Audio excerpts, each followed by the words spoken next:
Така, само аз ли си мисля, че има хора, които наистина искат тази физика на това, на този човек, който смее да се нарича фитнес-джи. Смисъл, погледнете го. Погледнете тази шамандура. Но шамандура пълна не с въздух, а с лайна. Смисъл, actually, нищо не е перфектно в това тяло.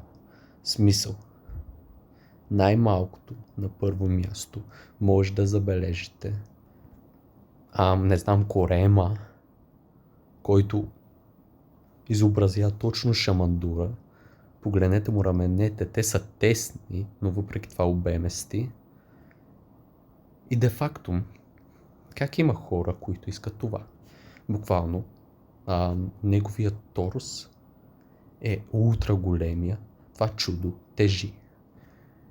И в същото време шибаната му рамка е почти колкото торса му, а торса му е голям. Голям е. В смисъл, ако искате да гоните перфектната физика, не подражавайте на такива хора. Това нещо, ако искате да направите такова тяло, ще ви съсипе. Да, определено е силно. Не ме разбирайте погрешно. Има сила. Над 100 кг.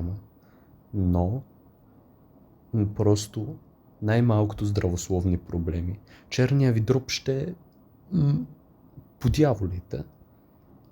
Умазнен 100%, да не говоря, че може да си запушите някаква шибана плака в скапаното ви сърце, което ви трябва да живеете.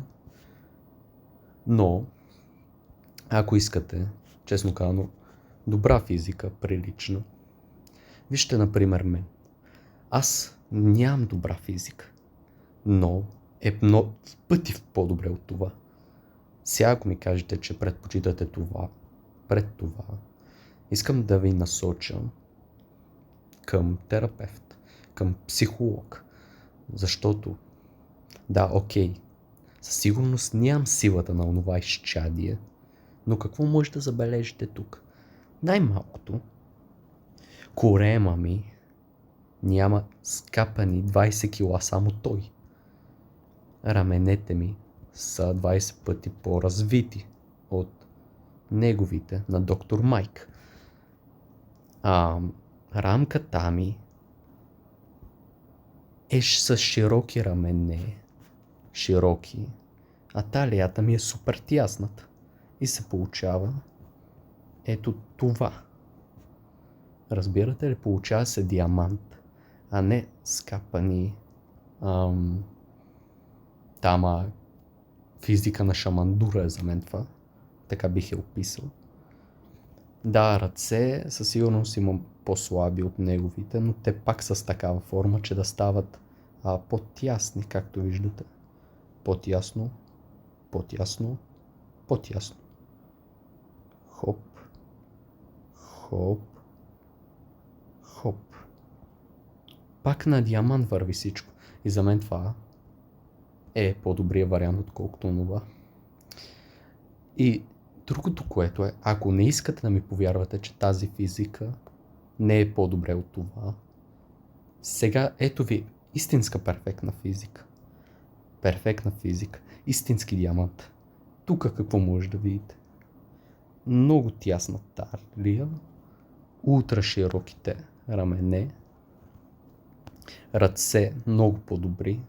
Да, предмишницата му, честно казано, малко е по-голямка, отколкото трябва, но въпреки това е много по-добре от на доктор Майк. Ето. То си ви е показано, в смисъл, диамант. Хоп, хоп. Разбирате ли? Защо правя това видео? Защото ми направи впечатление, че на доктор Майк той има подражатели, които искат неговата физика. Как искат онова нещо пред това? Как искате това пред това или пред това? Ако трябва реално да оценя в тези физики, това е минус 1 от 10. Минус факано 1 от 10. Моята, ако трябва да си я оценя, въпреки че аз не бих си оценял моята физика, нали, защото съм аз. Това трябва да го оставя на някой от вас. Ако искате, може да ми напишете колко според вас е това. Но това за мен е, бих казал, сравнително 5,5 от 10. Тъй като най-малкото имам широка рамка, което, честно казано, широките рамки сме много по-добри от тясната ключица, която никой не иска и, честно казано, трудно е да се отървеш от нея. Но да, но това за мен е, няма просто какво да кажа и си е 10. Тук нищо не куца, вярвайте, нищо не куца. И това му е лоша снимка по принцип. Той има и по-добри. Но иска да ви покажа разликата между тясна рамка и широка рамка. Между дебелак, който не знае къде се намира, то само по изражението си му личи, и един човек, който гони естетика, гони цел.